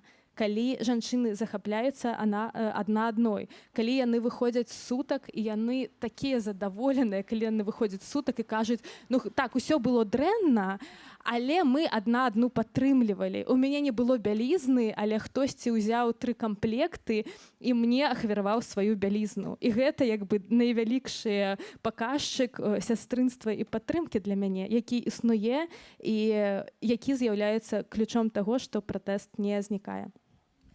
Ну, я тут крыху хацела дадаць наконт, напрыклад, ці ведаў Віктор Дмітриевич, што ён будзе ўдзельнічаць. Я думаю, што яму аднаму гэта ён адзін пра гэта ведае, але тое, што ён ведаў, ва што трэба ўкладацца для таго, каб перамагчы, гэта дакладна, бо ён топ-менеджер, трэба ўкладацца ў грамадзянскую супольнасць і ў культуру.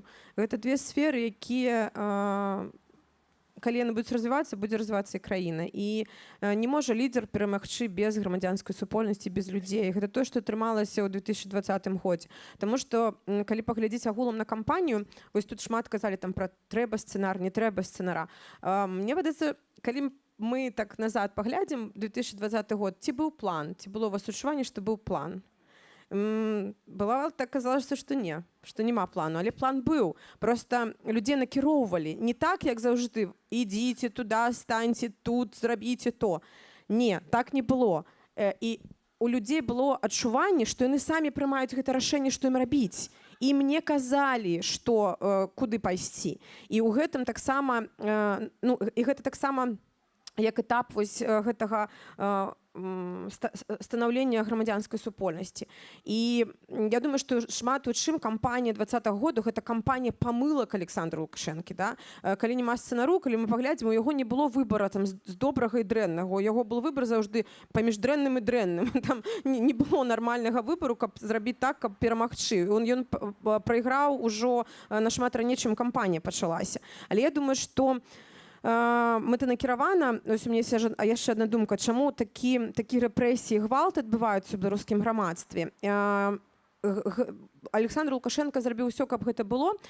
Яшчэ ў 96-м, да, калі мы выйшлі на шлях не развіцця краіны, а вяртання ў савецкасць. Да. Усе краіны на постсавецкай, не усе краіны, там, напрыклад, Польша, Нямецчына, яны разумеюць, што такое камунізм, і яны пакаяліся ў тым, што было ў 30-е гады. І вось з гэтага моманту ў іх пачалося развіццё краіны і такі новы ліст, чысты ліст. У нашай краіне не перасэнсавання вось гэтага не адбылося, таму у нас нармальна, калі сваіх гвалцяць сваіх, калі міліцыянты зараз также ставяцца да сваіх грамадзянаў. І я думаю, што ў гэтым таксама кропка росту.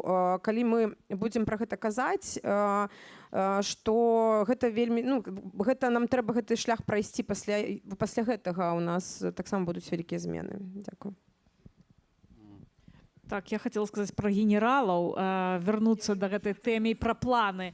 Планы генералы. Мне падабаецца, як казаў Владимир Мацкевич, чым адрозніваецца такое мадэрнае войска ад класічнага войска, якое на ўсходзе існавала. Чаму войска там у 10 разоў большае не магло перамагчы маленькае войска там такога новага тыпу. Менавіта таму, што там не было раздзялення, што там было это генерал, это было такое функцыянальнае раздзяленне, накіраванне гэтага войска, але ў прынцыпе калі генерал гінуў, кожны афіцэр наступны мог стаць гэтым генералам, таму што план ён як бы быў зразумелы усім і кожны мог вот гэта стратэгічнае мысленне як бы прыўнесці і далей працягваць барацьбу. Вось і насамрэч гэта мне здаецца таксама тое, што адбылося вот гэта магчымасць самім прымаць рашэнне, да, магчымасць, здаецца, калі празрыста, калі ясна, за што ты змагаешся і, у прынцыпе, да чаго ты імкнешся, то ворагу лягчэй з табой змагацца, таму што ён ведае, куды ты ідзеш, да? Але насамрэч гэта, наадварот, дае сілы больш табе, ну, тваёй гэтай кампаніі, тваёй супольнасці на тое, каб ісці не збівацца са шляху, таму што, ну, вот ёсць гэтае агульнае разуменне, нейкіх прынцыпаў, агульнае разуменне вось гэтай стратэгіі, і мне здаецца, што гэта было вельмі каштоўна, што кожны мог прымаць гэтае рашэнне, і ўсе рашэнні, яны, в прынцыпе, былі ў згодзе адно з адным, таму што яны заходзілі з адных, і яны былі лагічнымі. То есть яны з аднаго боку былі лагічнымі, з другого боку яны былі нечаканымі, што хтосьці, ну, як бы гэтае рашэнне ўсё ж такі прыме і возьме на сябе адказнасць. Вот калі ўсе пачалі браць на сябе адказнасць, раптам аказалася, што рашэнне прымаць не так цяжка. Вось, таму, ну, ці трэба нам генерал? Ну, вот у нас генералов у нас як бы шмат, і я думаю, што у пэўным сэнсе, ну, мы зможам, ну, гэтую замацаваць перамогу менавіта таму, што вот гэтых лідараў, які будуць заўсёды, ну, вот у Лукашенка, ці можа хтосьці з кампаніі, з каманды Лукашенка зрабіць нейкае рашэнне без Лукашенка? Не. Не можа. І, да, і падказаць таксама не можа. Чаму памылкі ў Лукашенка былі? Таму што ён не мог, ну, то есть ён сам прымаў рашэнні многія, і все. Экспертны ўзровень быў вельмі нізкі.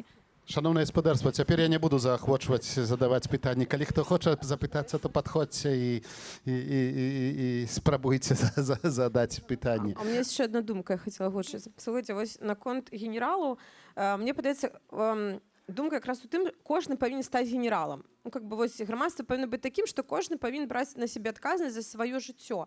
У нас сузалежнае грамадства, мы залежым ад кагосьці заўжды. Нам трэба вось гэтую адказнасць заўжды на сябе перацягваць. І я думаю, што аўтарытарызм, мне недавно задалі такое пытанне: Воля, а хто вінаваты? Вось, ці Лукашенко, ці людзі, што вот дыктатура там. Мне падаецца, што тут віна ўсіх. Да? Лукашенко хацеў ствараць, а людзі з іх там маўчання, яны далі яму такую магчымасць. І недавно мне піша там пасля ўжо падзею 20-го года адна моя сяброўка, з якой мы там раслі у двары, она кажа: Воля, слухай, я згадваю, як ты 20 гадоў таму, яшчэ там не ведаю, 96-й год, там 97-й там казала, што нет, Лукашенко нам помняць дзеці, я это не памятаю, да? А мы там, нам было ўсё роўна, і я так гляжу, колькі мы згубілі, як магло бы быць па-іншаму. Ну, для мяне вось тое, што людзі прыходзяць да гэтага, што яны вінаватыя, да? Што не толькі там хтосьці, а бяруць на сябе гэтую адказнасць, гэта вельмі, вельмі важна. І яшчэ б я сказала, што я б не разглядала там аўтарытарызм у Беларусі як толькі нашу праблему, да? Таму што адбывалася, напрыклад, з міжнароднай супольнасцю. Ведаюць, што ў нас праблемы з правамі чалавека, што ў нас няма права выбару. Вводзім санкцыі. Праходзіць пару гадоў, там год, зноў гэтыя санкцыі іх скасоўваць, так? І, ну, і гандляваліся, да, і давалі яму, а ў гэтым годзе Лукашенко такіх санкцыі. Ой, колькі ўжо іх было, і ён далей на гэтым едзе. Але падыход такі ў міжнароднай супольнасці не толькі да Беларусі. Калі мы паглядзім на сітуацыю, напрыклад, в Кітаі, мільёны уйгураў, яны знаходзяцца ў канцэнтрацыйных лагерах. Але мы гандлюем з Кітаем, гэта бізнес, гэта эканоміка.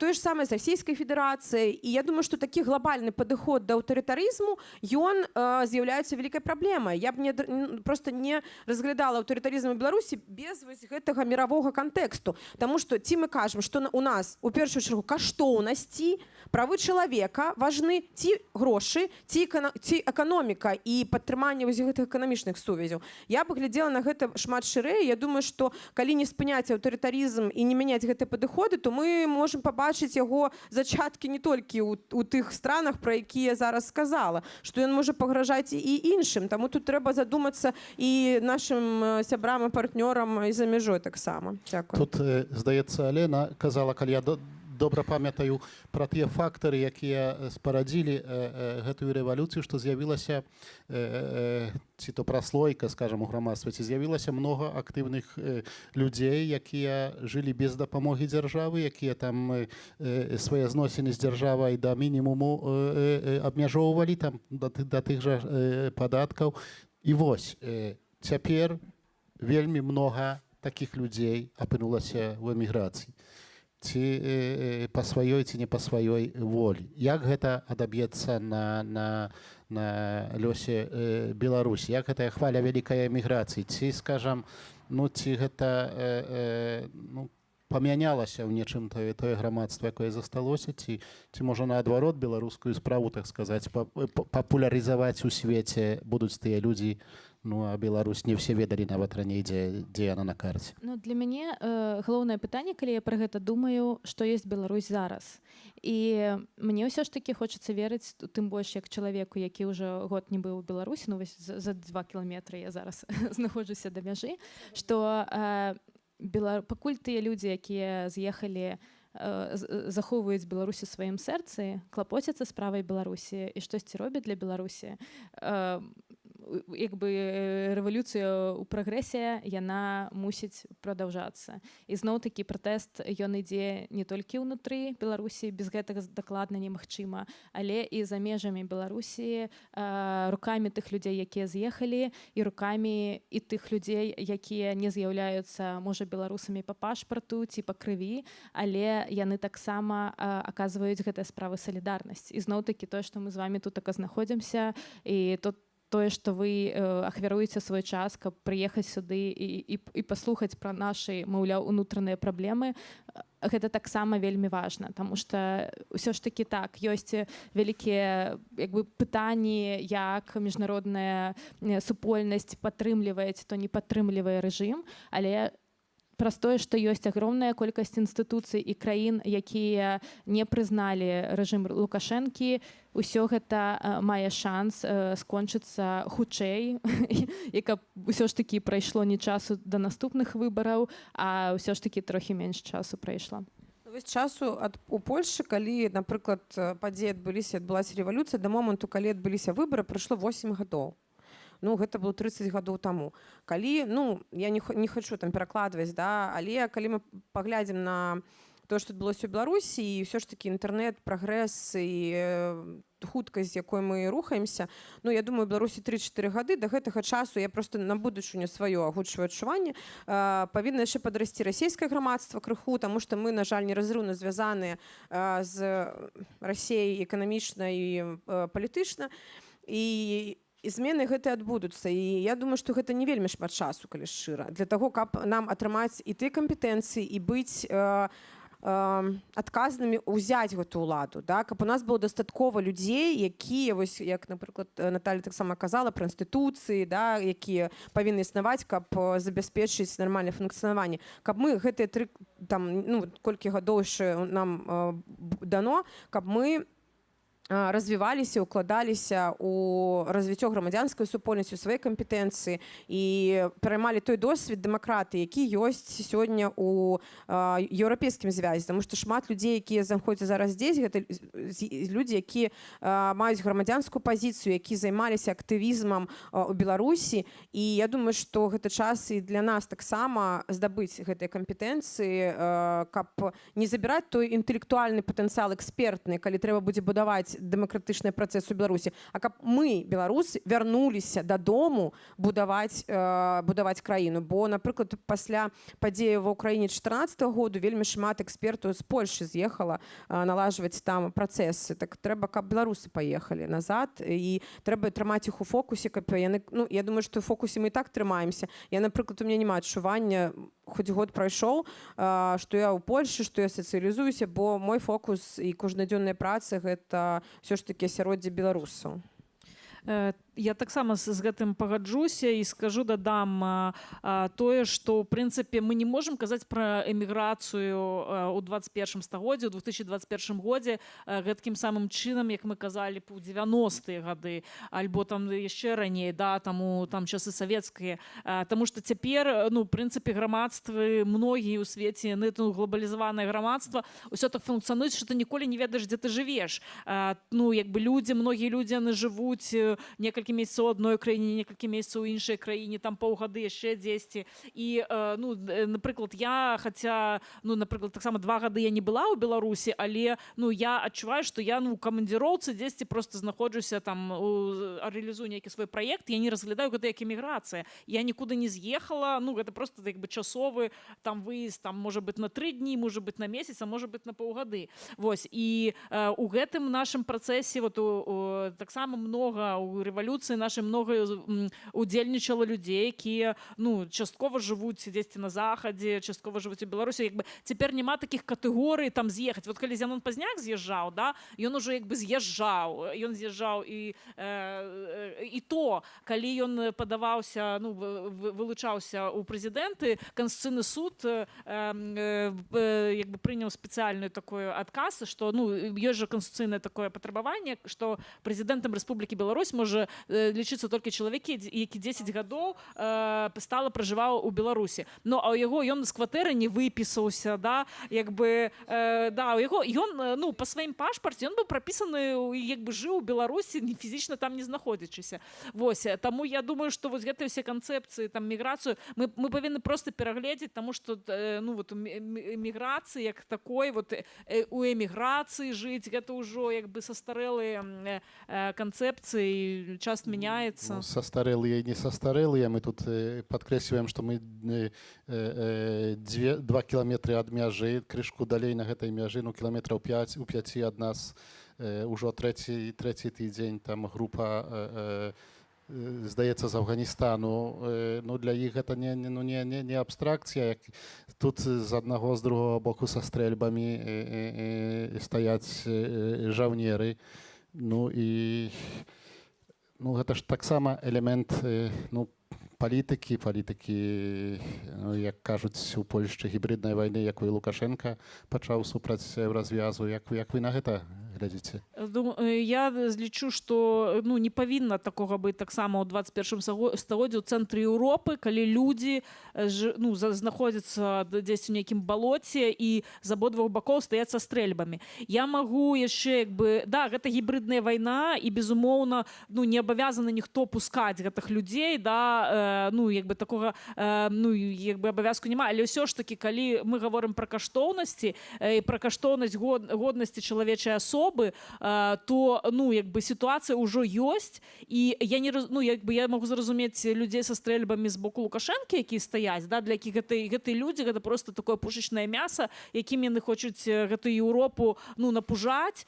Вось, але для дэмакратычных краін усё ж такі, да, пры ўсім пры тым годнасць чалавечай асобы, жыццё чалавека, ну, яны павінны неяк усё ж такі паказаць тое, ну, што гэта сур'ёзна і што гэта тое, на чым грамадства само грунтуецца, нават калі даводзіцца, ну, свае нейкія інтарэсы, ну, гэта не ў іх інтарэсах, безумоўна, але ўсё ж такі, ну, ёсць нейкія рэчы, маральна-этычныя рэчы, і таксама звязаныя і з правамі чалавека, якія трэба улічваць і, ну, на гэтым грунтаваць сваю палітыку, а не на тым, каб там напужаць Лукашенка альбо там абараніцца ад некага. Усё ж такі людзі гэта ёсць людзі. А я вось так вам скажу. Я пакуль была на каранціне ў Польшы, я пазнаёмілася з вельмі цікавым аўтарам. Я такога не бачыла ў Беларусі. Яго завуць Юзеф Мацкевіч. Я прачытала 2 яго кнігі «Дарога ў нікуды» і «Не трэба госна мовіць». І што аказалася? Ён вельмі цікава пазначае прычыну, чаму сюды на гэту тэрыторыю, напрыклад, прыйшлі саветы. Нашы, вось, напрыклад, беларускія пісьменнікі да гэтага пакуль яшчэ не дайшлі да гэтага ўзроўню. Напісваюць Беларусь гаротную, Беларусь шыпшыну, Беларусь партызанскую, згарэла вёска, карова памірае ў агародзе.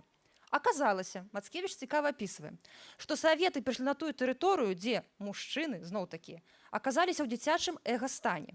Ён вельмі цікава так паказвае. Ён там даже праводзіць гістарычныя паралелі з Аляхновічам тым жа самым, з дзячамі польскай літаратуры. Але атрымліваецца цікава, калі жанчына пачынае на сябе браць кіруючую ролю і ўказваць, што рабіць там у палітыцы, у хаце, у гародзе, мужчыны крыху так ціхарацца і пачынаюць проста пасіўна ўспрымаць гэта ўсё. І ў выніку прыйшлі саветы. Як там они сказалі, калі немцы садзіліся з цягніка, тут людзі не умеюць вырашаць, не умеюць выбіраць і пры гэтым перакідаюць сваю адказнасць на іншых. Напрыклад, ось тыя ж самыя мігранты паміж двума тэрыторыямі. Калі пачытаць іх допісы, што яны там пішуць, яны крыху іграюць у ахвяр, што яны не ведалі, но пры гэтым маглі зразумець, што плацяць 3000 еўра за тое, каб патрапіць у нейкі міфічны баранавіцкі універсітэт, а пасля трапляюць на мяжу і павольна, як барашкі, ідуць далей, нават не ведаючы, куды яны ідуць. Але ўсе да канца разумеюць, што, напэўна, гэта будзе нямецчына, трымаюць кулачкі. Мы, калі вучыліся на юрыстаў, у нас было 3 віды псіхалогіі. Першая псіхалогія была агульная. Мы разумелі, што людзі гэта, ў прынцыпе, жывёлы, но абладаюць інтэлектам, інстынктамі і гэтак далей. Другі ўзровень псіхалогіі быў юрыдычны. Калі ёсць нейкі канфлікт, што прыходзіць да цябе, што рабіць юрысту? Трэба з ім гаварыць. І там ужо была такая невялічкая адрозненне, што ў мужчын, калі яны кажуць пра свае праблемы, працуе адно толькі паўшар'е, у жанчын працуюць 2, прычым яны чаргуюцца. І тады ўзнікае эфект так званай жаночай інтуіцыі. Калі жанчына можа па таких розных момантах сказаць, напрыклад, хто зараз сярод аўдыторыі мяне ўвогуле не слухае, я ведаю гэтых людзей. Я бачу, хто мяне чуе, і я вельмі задаволена. Я нават бачу па тварах, аб чым зараз думаюць мае судыскутанткі. Гэта таксама здорава. Мужчыны гэта могуць не заўважыць, таму зноў пацягнуўся за мікрафонам. Але я працягну. Дык вось трэці, самы высокі ўзровень псіхалогіі, які праходзілі не ўсе юрысты, а толькі тых, хто захацеў, я захацела. Яна называлася віктымалогія. Як людзі становяцца ахвярамі. Аказалася вельмі цікава, што ты можаш быць і злачынцам, і ахвярай у той момант, калі супадзе час, месца, і ты будзеш крыху ў такім стане ахвяры, таму што нават калі злачынца нападае на ахвяру, ён таксама ахвяра, але чагосьці іншага. Но што самае крыўднае, гэта падручнік быў піцерскі, ён быў класна напісаны, там велізарная школа псіхалогіі, там не было самай галоўнай галавы. Што рабіць, калі ў ролю ахвяры падпала само грамадства? Што рабіць, калі нашы жанчыны памятаюць, што трэба быць савецкімі актывісткамі, паспяваць дома ў садзіку, палітыка, культура. Ну, борщ, конечно, можна не варіць, но у меня ж красная там хустачка на галаве, там поле не жата, і в палітсабранні в бібліятэкі в 5. Девчонки, ідём. Вось, ну гэта же мало. То бок, як выйсці ўсяму грамадству са стану, як перасэнсаваць, чаму беларускае КДБ до сих пор не стала музеем, як у Вільнюсе? Чаму мы не можам сапраўды сказаць, што савецкая ўлада цалкам выйшла з Беларусі? Чаму мы бачым все тыя ці іншыя твары? Ты іншыя парламентарыі, гэта ўжо дзядкі, якія яшчэ памятаюць Леніна, але до сих пор яны пішуць законы для новай Беларусі. Таму тут пытанне, канешне, асабістай адказнасці і росту.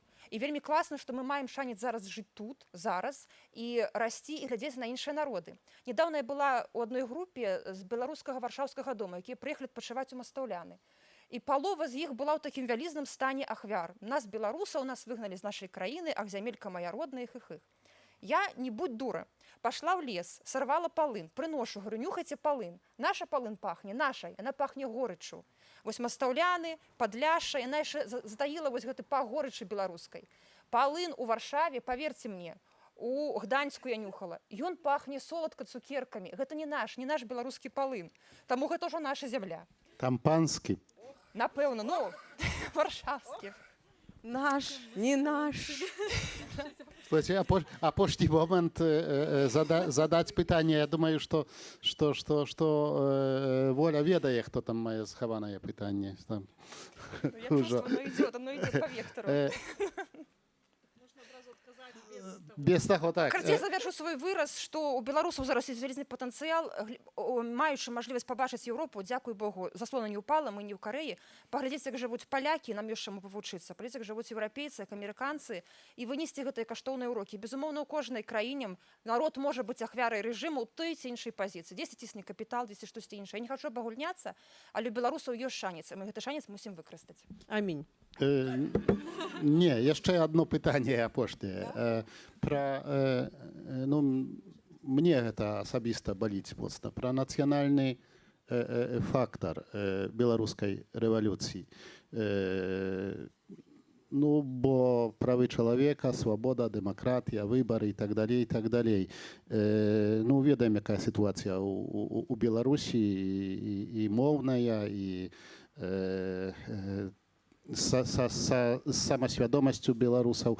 Я так здзіўляўся, часам так думаю, іншым разам як бы мяняецца, перастаўляецца ўсё ў галаве. З аднаго боку выходзіць 200 000 чалавек, так, ці нават болей, все гавораць па-расейску, але ж тыя лозунгі верым, можам, пераможам з'яўляюцца, так, ці з'явіліся бел-чырвона-белыя сцягі, ну, адназначна, як бы, пад якім шыльдам рабілася рэвалюцыя. І ці гэтымі лозунгамі ўсё абмяжоўваецца, ці пайшлі працэсы ўсё ж такі, ну, у бок сапраўды станаўлення нацый?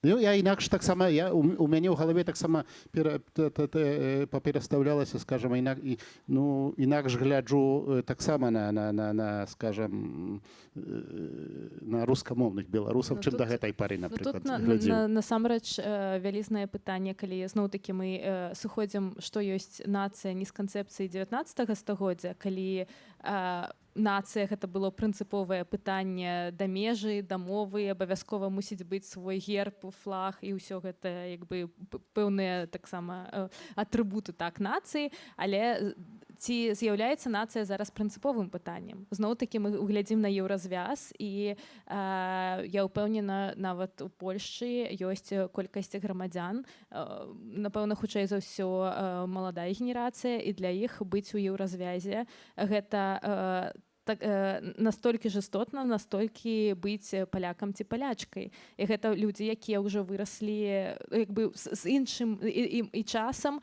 зноў-такі для сучаснай грамадзяніна-грамадзянкі быць часткай пэўнай супольнасці бывае важней, чым быць часткай нацыі. І зноў-такі для мяне прынцыпова тутака, што бел-чырвона-белыя сцягі з'явіліся ў такой колькасці і такіх маштабаў сцягі ў сэнсе там 200 метраў, ну, не 200 метраў, ну там былі, напэўна, і 20 метраў сцягі, калі пасля жнівеньскіх падзей.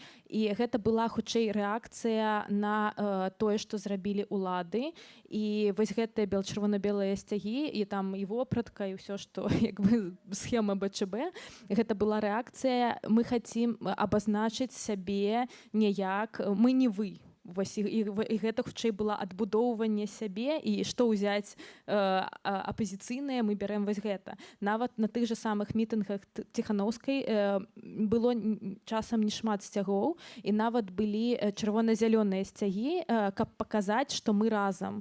І я магу выходзіць пад чырвона-зялёным сцягам, таму што гэта і мой сцяг таксама, ён у мяне ў пашпарце, напрыклад. Зноў-такі потым гэта ўсё змянілася, але на пачатку. І я бы, зноў-такі, мне падаецца, што гэта сучасная Беларусь, гэта моц супольнасцяў. І той же самы лозунг «Вы нас нават не ўяўляеце», і жаночыя пратэсты, пасля якіх пайшлі пратэсты людзей з абмежаванымі магчымасцямі, ЛГБТК-пратэсты, і яшчэ там айцішныя пратэсты пэўных супольнасцяў. Гэта пра тое, што супольнасцяў шмат, нема пэўнага як бы і галоўны фактар, які нас аб'ядноўвае, тое, што мы хацім чагосьці іншага для нашай краіны. Без розніцы, на якой мове мы выхоўваем дзяцей. Без розніцы, не ведаю, што мы ядзім там на заўтрак, мы жывем у Новай Баравой, ці мы жывем у Шабанах, калі мы ўсе ў адной кропцы можам з'яднацца і пайсці разам. І вось гэтага не хацелася б губляць, і калі зноў-такі вельмі часта якраз такі з эміграцыі прыходзяць ідэі, а на якой ўсё ж такі мове распавядаеце? А-та-та, трэба вось на гэтым размаўляць. Трэба там, я не ведаю, толькі ў вышыванцы хадзіць. Ты разумееш, што для мяне гэта, не ведаю, у 15 год я, напэўна, была такой же. Але я не хачу зараз вяртацца ў той стан. Я яго ўжо, напэўна, перажыла і выйшла на пэўныя іншыя сэнсы. Мне падаецца, што асноўнае гэта, што характарызуе, гэта адсутнасць прымусу. Вось свабода абіраць сцяг, абіраць мову, абіраць все, што заўгодна. Але беларусы так доўга жылі пад гэтым кантролем, прымусам і самі не выбіралі, што зараз асноўнае для іх гэта свабодна размаўляць на той мове, на якой яны хочуць размаўляць, свабодна хадзіць куды хочуць, з любым сцягам. Можа быць, мы прыйдзем да ўлады і скажем, што слухайце, у нас там ідэя будзе новы нейкі сцяг. І людзі скажуць, мы хацім гэта новы. Сцягі раёнаў, у гэтай свабодзе абіраць. Мне падаецца такое, што ніхто не кажа, я тут згодная, што ніхто да мяне не ставіць патрабаванне, што павінна быць у вышыванцы ці да мяне няма патрабаванняў. І вось у гэтай свабодзе нараджаецца забаранілі чырвона-белыя сцягі, людзі больш сталі размаўляць па-беларуску. Ну, конечно, гэта пратэст. Гэта я б не сказала, што гэта людзі так любяць беларускую мову, это хутчэй яны супраць зноў гэтага, яны знаходзяцца на супраціве. І я думаю, што калі мы там кажам, ці прыходзіць хтосьці з палітыкаў, кажа, будзе так, то так не будзе. Беларускае грамадства іншае, яно будзе дыктаваць, што яно хоча, а не палітыкі.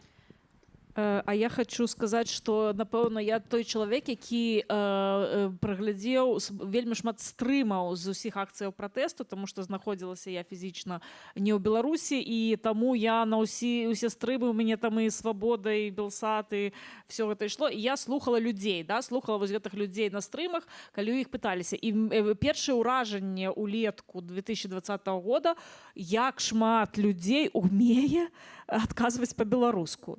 Я просто нечакана. Для мяне гэта было нечакана. Адкуль раптам у іх гэта з'явіліся скіл, яны пракачалі свой скіл, і раптам у іх атрымліваецца, можа не заўсёды, для мяне гэта было дзівам вялікім. Далей у мяне было таксама іншае, ўжо вось гэта калі этнічную частку взяць беларускую мову, іншае маё такі шок быў у тым, наколькі людзі, гаворачы пра пратэсты і чаму мы сюды прыйшлі, гавораць пра правы чалавека і нейкія канстытуцыйныя прынцыпы. Я выкладала канстытуцыйнае права, і у мяне студэнты-юрысты не ведалі вось гэтых канстытуцыйных прынцыпаў. А тут раптам людзі на камароўцы подпісы ставяць, такія яны. І тут яны пра канстытуцыю расказваюць, пра прынцып падзелу ўлады. І я думаю, боже, адкуль, хто выхаваў гэтых людзей? Адкуль яны раптам пра ўсё гэта даведаліся? І мне здаецца, што часам мы нават не ведаем, на што нашы людзі здольныя. Можа, яны там умеюць на 3 мовах размаўляць, можа, яны там мову праграмавання яшчэ нейкую там вывучылі, калі не было чаго рабіць. Што на самой справе, беларусы вось у гэтых перыяд з 2020 года яны раптам паказалі, што скілаў, і яны вельмі шмат умеюць, вельмі шмат ведаюць і вельмі шмат могуць. Магчыма, ім патрэбна матывацыя. Матывацыя, калі іх ёсць, раз, і ўсё яны змаглі і здолелі. Верым, зможам, пераможам. У іх проста, у беларусаў такі страх пред'явіць себя был заўжды, што мы шмат што, я калі бачу там людзей розных нацыянальнасцей, разумею, наколькі беларусы крутыя. Мы просто реально такія сумяшчаем у сябе ту інтэлігентнасць, прафесійнасць, такое міралюбие. Я просто ганаруся, што я беларуска. Я думаю, што просто нам заўжды забаранялі пред'яўляць свае кампетэнцыі. Мы шмат што ведаем, чытаем, вучымся, шмат курсаў. Не, ты пасядзі вот там, месца твоё вось там. То грамадства так нам дыктавала, можа быць. А ў прошлым годзе нам казалі, можна паказаць сябе, і ўсе пачалі паказваць, што мы можам і на мове, і на ангельскай, і мы шмат што ведаем, і шмат што можам распавесці. Я думаю, што для таго, каб распаўсюдзіць каштоўнасці, нам трэба пра іх, па-першае, казаць, але без прыклада нельга зрабіць так, каб гэтыя каштоўнасці сталі сапраўднымі. Мы павінны самі быць прыкладам для іншых людзей тых каштоўнасцей, які мы транслюем. Там мовы, калі для нас так гэта каштоўна, беларускасці. Людзі будуць выбіраць, калі ім па сэрцу, яны будуць таксама браць гэтыя каштоўнасці і несці далей. Дзякуй. Пытанняў няма, арганізатары, правда, яшчэ нас так не праганяюць, але думаю, што ўжо якраз час, каб завяршыць нашу сустрэчу. Яшчэ раз прыгадаю, хто тут быў: Ольга Сямашка, Ольга Кавалькова, Алена Гарэлышава і Наталья Васілевіч. Тут маю яшчэ ад арганізатараў такую інфармацыю, што ёсць кава, гарбата у сядзібе фонду тут у Сакрале. Сократа, ёсць таксама можна пазнаёміцца з публікацыямі фонду Вілла Сократес, можна, думаю, набыць. І працуе ўвесь час выстава ў галерэі Крынкі. Спатыкаемся тут о 19 гадзіне на канцэрце, нават на 2 канцэртах. Да таго часу можна, напрыклад, пахадзіць па крынках і панюхаць, як пахне палын у крынках. Да чаго заахвочваю. Бачу, што яшчэ Лёнік хоча сказаць апошняе слова. Jakby ja всім chciał podziękować za udział w dyskusjach i teraz będziemy czekać na 7 godzinę, kiedy będzie koncert, to dawajcie, pójdziemy znowu do Sokrata.